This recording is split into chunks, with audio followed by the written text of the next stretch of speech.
रेगिस्तान की सुनसान जगह पर एक कच्चे घर में एक बूढ़ा लेटा हुआ था। अचानक दरवाजे पर दस्तक हुई। बूढ़ा चौंक कर उठ बैठा। फिर किसी ने जोर से दरवाजा खटखटाया। बूढ़ा गुस्से से बोला, दरवाजा तोड़ना है क्या? आ रहा हूं। दरवाजा खोलते ही वह ठिठक गया। सामने एक जवान खूबसूरत लड़की खड़ी थी। बारिश में भीगी हुई, कपड़े शरीर से चिपके हुए, आंखों में डर, चेहरे पर थकान और होंठ कांप रहे थे। उसके बाल बिखरे हुए थे और वह कांप रही थी।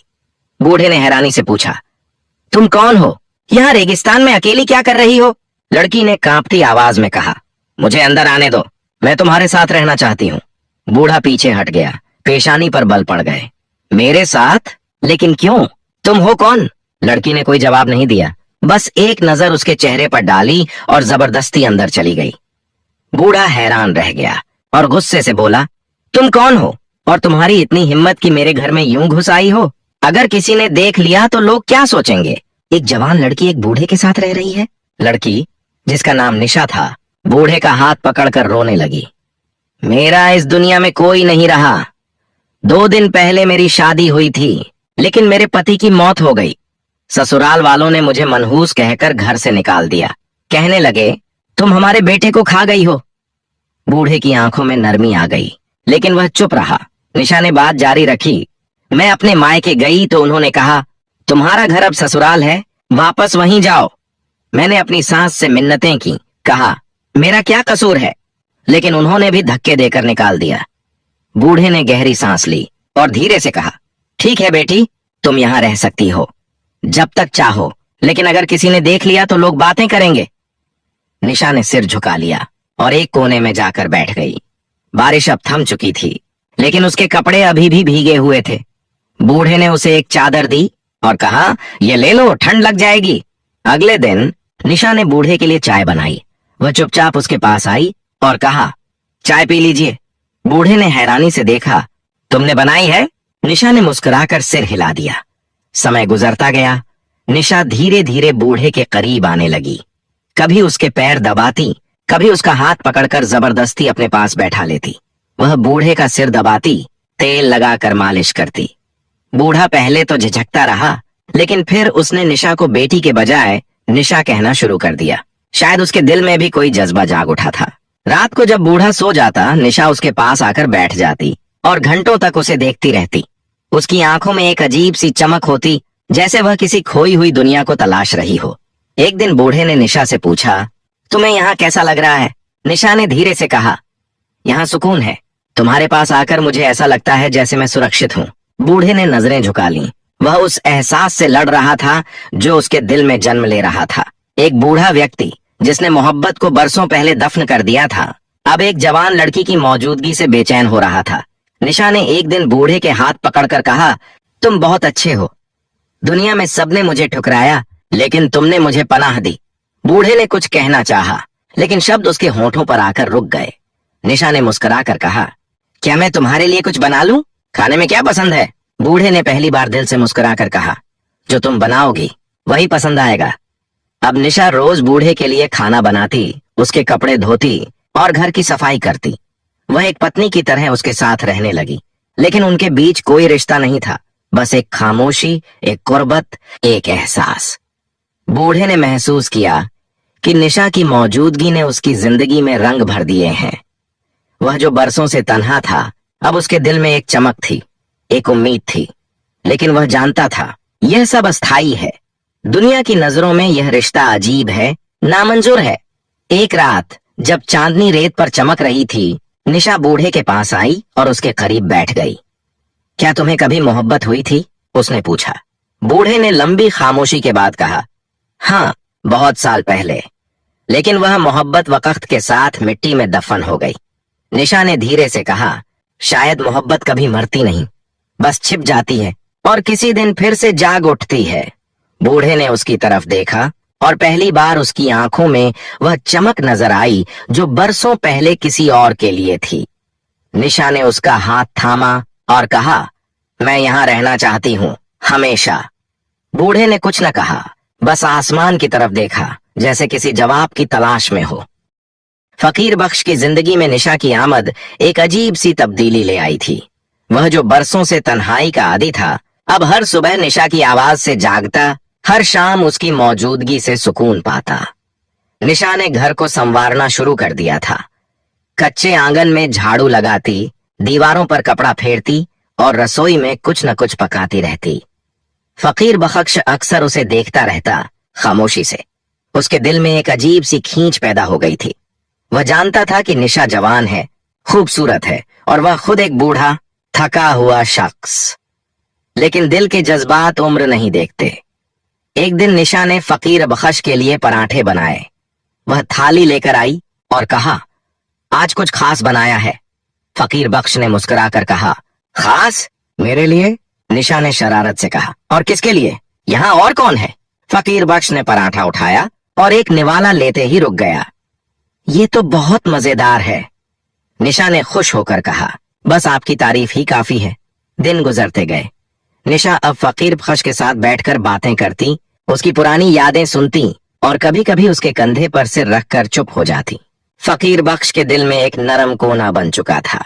वह निशा को सिर्फ एक मेहमान नहीं समझता था, बल्कि जैसे वह उसकी जिंदगी का हिस्सा बन गई हो। एक रात जब आसमान पर चांदनी छाई हुई थी, निशा ने फकीर बख्श से कहा, कभी कभी सोचती हूँ, अगर मेरी जिंदगी में वो हादसा न हुआ होता तो शायद मैं कभी आपसे न मिलती। फकीर बख्श ने धीरे से कहा, जिंदगी के रास्ते अजीब होते हैं। कभी दुख हमें वहां ले जाते हैं जहां सुकून छुपा होता है। निशा ने उसकी तरफ देखा। आपने मुझे पनाह दी, इज्जत दी, सुकून दिया, मैं कभी नहीं भूलूंगी। फकीर बख्श ने नजरें झुका लीं। वह कुछ कहना चाहता था, लेकिन जुबान साथ नहीं दे रही थी। निशा ने उसका हाथ थामा। क्या आपको मेरी मौजूदगी से कोई परेशानी है? फकीर बख्श ने फौरन कहा, नहीं, बिल्कुल नहीं, तुम हो तो घर में रौनक है। निशा ने मुस्कुराकर कहा, तो फिर मुझे जाने को मत कहना। फकीर बख्श ने सिर हिला दिया, जब तक चाहो यहां रहो। अब निशा फकीर बख्श के लिए कपड़े सीती, उसके जूते साफ करती और जब वह थक जाता तो उसके पैर दबाती। वह एक बीवी की तरह उसके साथ रहने लगी थी, लेकिन उनके बीच कोई रिश्ता नहीं था, बस एक खामोशी, एक कुर्बत, एक एहसास। एक दिन निशा ने फकीर बख्श के लिए तेल की मालिश की। वह उसके सिर में तेल डालती, धीरे धीरे उंगलियों से मालिश करती और फकीर बख्श आंखें बंद करके सुकून महसूस करता। वो लम्हे जैसे वक्त को रोक देते थे। फकीर बख्श ने एक दिन निशा से कहा, तुम्हें यहाँ कैसा लगता है? निशा ने कहा, यहाँ दिल लग गया है। आपके साथ रहकर ऐसा लगता है जैसे मैं किसी अपने के साथ हूं। फकीर बख्श ने धीरे से कहा, मैं भी तुम्हें अपना ही समझने लगा हूं। निशा ने मुस्कुराकर कहा, तो फिर मुझे बेटी मत कहिए। फकीर बख्श चौंक गया, क्या मतलब? निशा ने नजरें झुका लीं। बस बेटी कहने से दिल दुखता है। फकीर बख्श ने कुछ न कहा, लेकिन उसके दिल में एक तूफान उठा।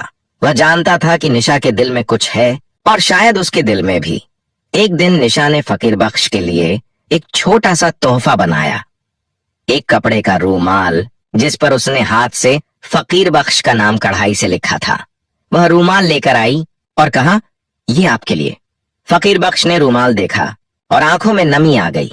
ये तुमने बनाया? निशा ने सिर हिला दिया, दिल से।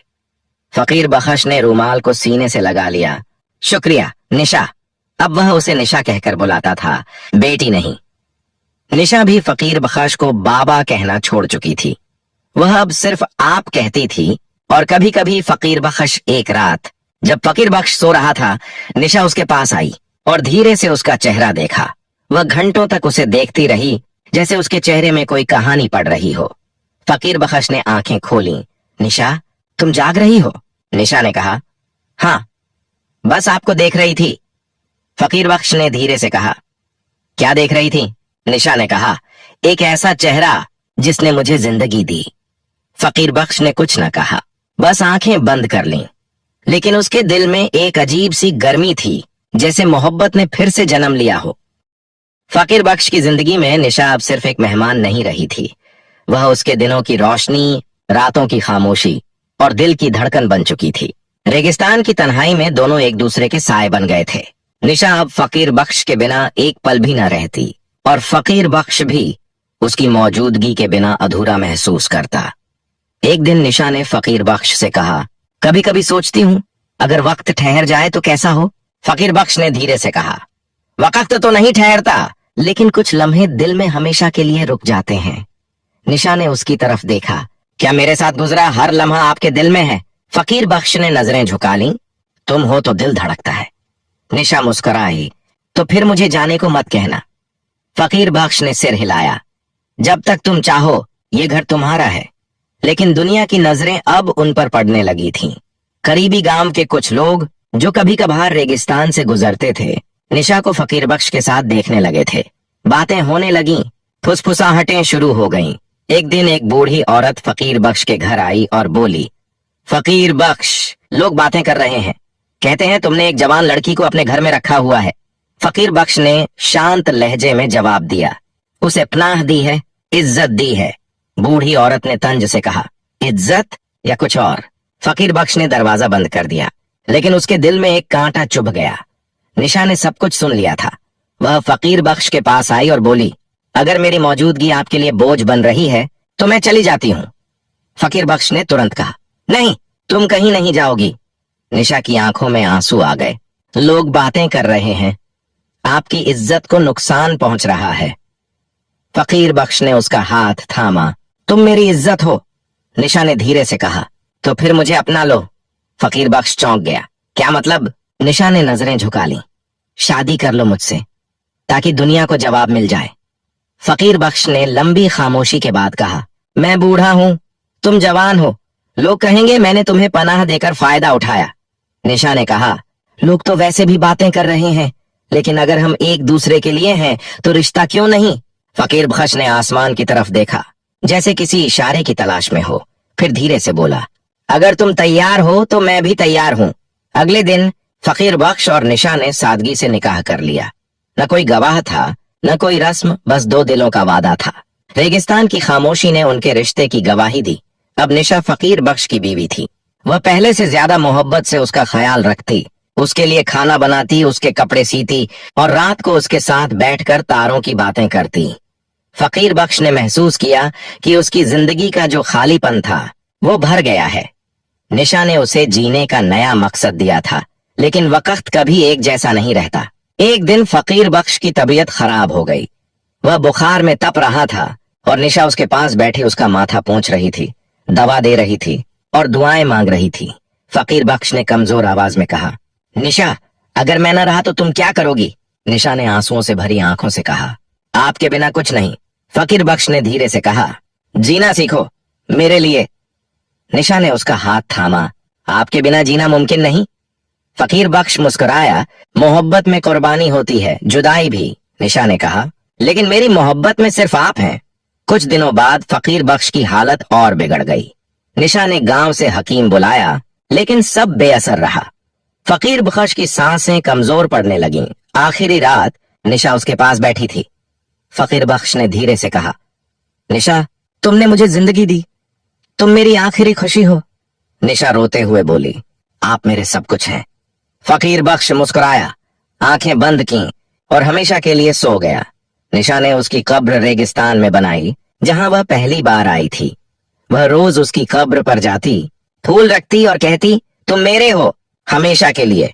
रेगिस्तान की बारिश अब निशा के आंसुओं से भीगती थी, लेकिन वह जानती थी मोहब्बत कभी मरती नहीं, वो बस एक याद बनकर दिल में रह जाती है। रेगिस्तान की बारिश एक ऐसी कहानी है जो ये सिखाती है कि मोहब्बत न उम्र देखती है, न हालात, न रिश्तों की बंदिश। ये एक ऐसा जज्बा है जो दिल से निकलता है और दिल तक पहुंचता है। फकीर बख्श और निशा की कहानी हमें ये समझाती है कि दुनिया की ठुकराई हुई रूहों को अगर कोई सहारा दे तो वो मोहब्बत बन जाती है। तन्हाई में भी अगर कोई दिल दूसरे दिल की धड़कन सुन ले तो जिंदगी बदल सकती है। लोग जो देखते हैं वही सच नहीं होता, असली सच वो होता है जो दिलों में छिपा होता है। मोहब्बत कुर्बानी मांगती है, लेकिन वही मोहब्बत जिंदगी को मायने देती है। ये कहानी याद दिलाती है कि कभी कभी सब कुछ खो देने के बाद ही इंसान वो पा लेता है जो सच में उसका होता है। अगर आपको ये कहानी पसंद आई हो तो मेरे YouTube चैनल आहिल वॉइस को सब्सक्राइब जरूर करें, ताकि आपको ऐसी और दिल को छू लेने वाली कहानियां और जिंदगी के सबक सुनने को मिलते रहें। Subscribe now. आहिल वॉइस, आपका प्यार ही मेरी आवाज है।